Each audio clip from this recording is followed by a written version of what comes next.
بسم اللہ الرحمن الرحیم۔ میدان عرفات میں حضرت محمد صلی اللہ علیہ وآلہ وسلم نے جو خطبہ حج دیا تھا، آئیے اس خطبے کے نکات کو دہرا لیں، کیونکہ ہمارے نبی نے کہا تھا میری ان باتوں کو دوسروں تک پہنچائیں۔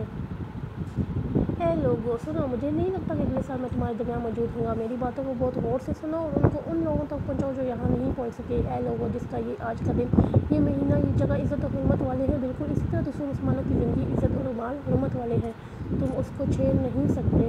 لوگوں کی مال اور ایمان پہ ان کو واپس کر دو، کسی کو تنگ نہ کرو، کسی کو نقصان نہ کرو، تاکہ تم بھی محفوظ رہو۔ یاد رکھو تم نے اللہ سے ملنا ہے اور اللہ تم سے تمہارے اعمال کے بابت سوال کرے گا۔ اللہ نے سود کو ختم کر دیا ہے، اسے آج سے سارا سود ختم کر دو، معاف کر دو۔ تم عورتوں پر حق رکھتے ہو اور وہ تم پر حق رکھتی ہیں، جب وہ اپنے حقوق پورے کر رہی ہیں تو تم ان کی ساری ذمہ داری پوری کیا کرو۔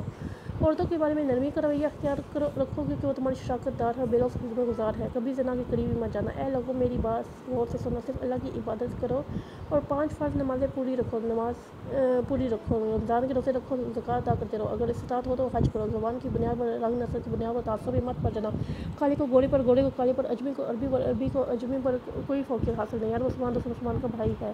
تم سب اللہ کی نظر میں برابر ہو، تو برتری صرف تقویٰ کی وجہ سے ہے۔ یاد رکھو تم ایک دن اللہ کے سامنے اپنے اعمال کی جواب دہی کے لیے حاضر ہونا ہے۔ خبردار رہو، میرے بعد گمراہ نہ ہو جانا۔ یاد رکھنا، میرے بعد کوئی نبی نہیں آئے گا، نہ کوئی نیا دین لائے گا۔ میری بات اچھی طرح سمجھ لو، میں تمہارے لیے 2 چیزیں چھوڑ کر جا رہا ہوں، قرآن اور میری سنت۔ اگر تم نے ان کی پیروی کی تو کبھی گمراہ نہیں ہوگے۔ سنو تم لوگ جو موجود ہو، اس بات کو اگلے لوگوں تک پہنچاؤ، اور پھر جو اگلے لوگوں کو پہنچائے، یہ ممکن ہے کہ بعد والی میری بات کو پہلی والی والوں سے زیادہ بہتر سمجھ سکے اور عمل کر سکے۔ پھر آسمان کی طرف چہرہ اٹھایا اور فرمایا، اے اللہ، گواہ رہنا، میں نے تیرا پیغام تیرے لوگوں تک پہنچا دیا۔